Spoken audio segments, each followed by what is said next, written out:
quand on dit on est enfant de Dieu et quand on n'est pas enfant de Dieu. Et maintenant, quand on est enfant de Dieu, quelles sont les choses qu'on doit manifester?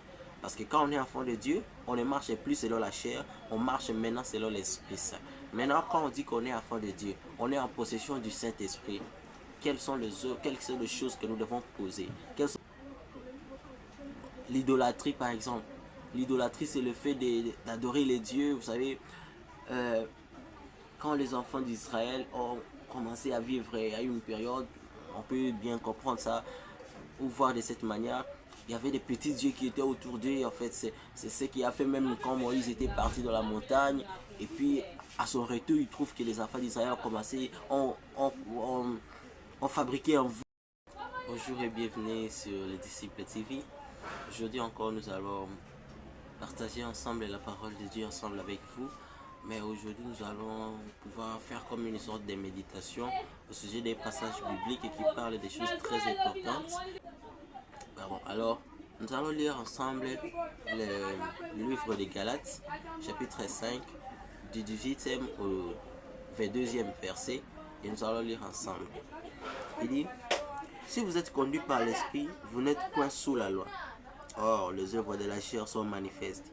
Ce sont l'impudicité, l'impureté, la dissolution, l'idolâtrie, la magie, les inimitiés, les querelles, les jalousies, les animosités, les disputes, les divisions, les sectes, l'envie, l'ivrognerie, les excès de table et les choses semblables. Je vous dis d'avance, comme je l'ai déjà dit, que ceux qui commettent de telles choses n'hériteront point le royaume de Dieu.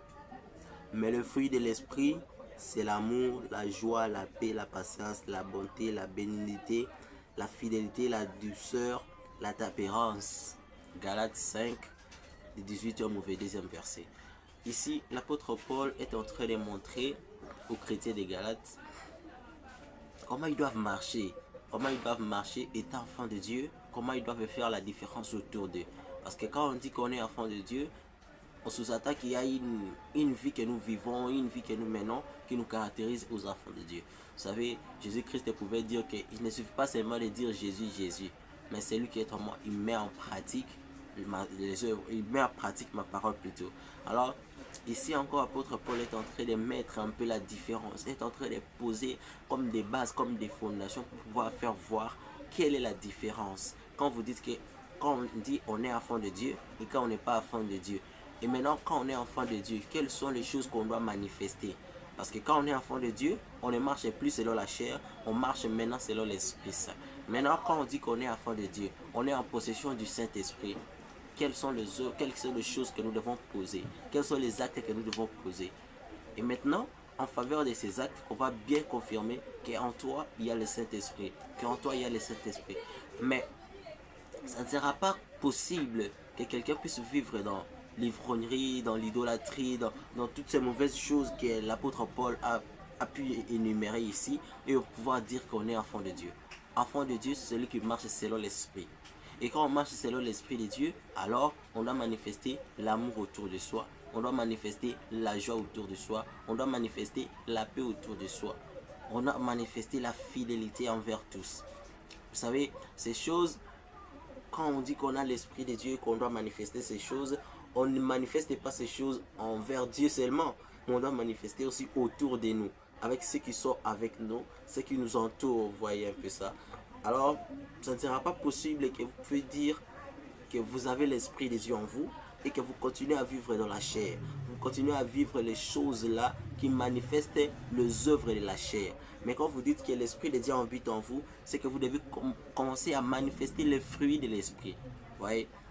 C'est-à-dire que on ne doit pas vivre, on ne doit pas voir la différence entre ceux qui adorent Dieu et ceux qui ne l'adorent pas dans le fait que on doit seulement vivre les bénédictions de Dieu au quotidien. Non. Mais on doit aussi voir la différence entre ceux qui connaissent Dieu, ceux qui l'adorent et ceux qui ne le connaissent pas et qui ne l'adorent pas à travers nos faits. C'est que nous manifestons notre caractère autour de nous, comment nous vivons avec nos voisins, comment nous vivons avec ceux qui nous entourent. Vous voyez, on ne doit pas dire enfant, je suis enfant de Dieu qui est à l'église, non. On doit manifester l'amour autour de soi. On doit éviter toutes ces mauvaises choses qui sont énumérées ici. Ça marque maintenant la différence. Est-ce que vous désirez les œuvres de la chair ou bien les fruits de l'esprit? Mais si vous êtes enfant de Dieu, vous devez lutter contre ces choses qui sont les œuvres de la chair. Si vous êtes enfant de Dieu, vous devez bien donner votre vie, bien donner votre temps pour pouvoir accomplir les œuvres de l'esprit. Voyez, les œuvres de la chair ne sont pas à commettre. Les œuvres de la chair, on a à éviter ça. Mais quand on est enfant de Dieu, on doit manifester les fruits de l'esprit. Voyez, on doit voir un petit peu. On va commencer à citer chacune de ces choses et on va pouvoir les expliquer. On a commencé à dire l'impudicité. L'impudicité, la Bible est contre l'impudicité. Quand tu dis que tu es enfant de Dieu, tu ne dois pas exposer ton corps à n'importe quoi. Tu ne dois pas exposer ton corps à n'importe comment. Quand tu dis que tu es enfant de Dieu, tu dois contenir ton corps. Tu ne dois pas te mettre à la disposition de tout le monde, dans l'impudicité, dans l'impureté, dans les mauvaises choses qui ne donnent pas gloire à Dieu. Il y a encore l'idolâtrie, par exemple.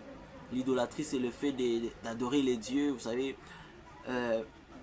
quand les enfants d'Israël ont commencé à vivre à une période, on peut bien comprendre ça, ou voir de cette manière, il y avait des petits dieux qui étaient autour d'eux. En fait, c'est ce qui a fait même quand Moïse était parti dans la montagne, et puis à son retour, il trouve que les enfants d'Israël ont commencé, ont fabriqué un veau et ils commençaient à adorer. Ils disent c'est notre Dieu. Et Dieu est contre ça. Dieu empêche qu'on puisse commettre ça. Dieu ne veut pas qu'on puisse créer des petits dieux pour pouvoir commencer à les adorer. C'est ça, on parle même de l'idolâtrie. C'est le fait d'adorer les idoles. Et que tu t'es créé un petit Dieu, mais tu te mets là à commencer à l'adorer. On peut bien dire, je ne suis pas un petit Dieu que j'adore, mais parfois ton caractère, ce qui t'a pris en otage, parfois l'impudicité, parfois la prostitution, parfois ces mauvaises choses qui t'ont pris en otage. Tu les adores déjà. Parfois les mauvais caractères, la colère, ça t'a pris maintenant et ça commence maintenant à te prendre et tu commences à l'adorer.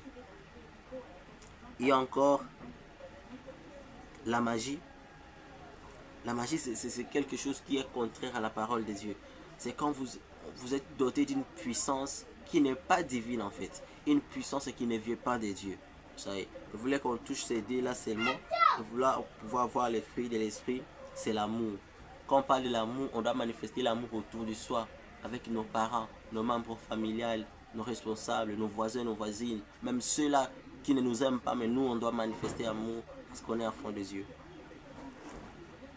On a parlé de la patience, être patient dans les épreuves. Il faut que nous soyons patients de tout ce que nous faisons.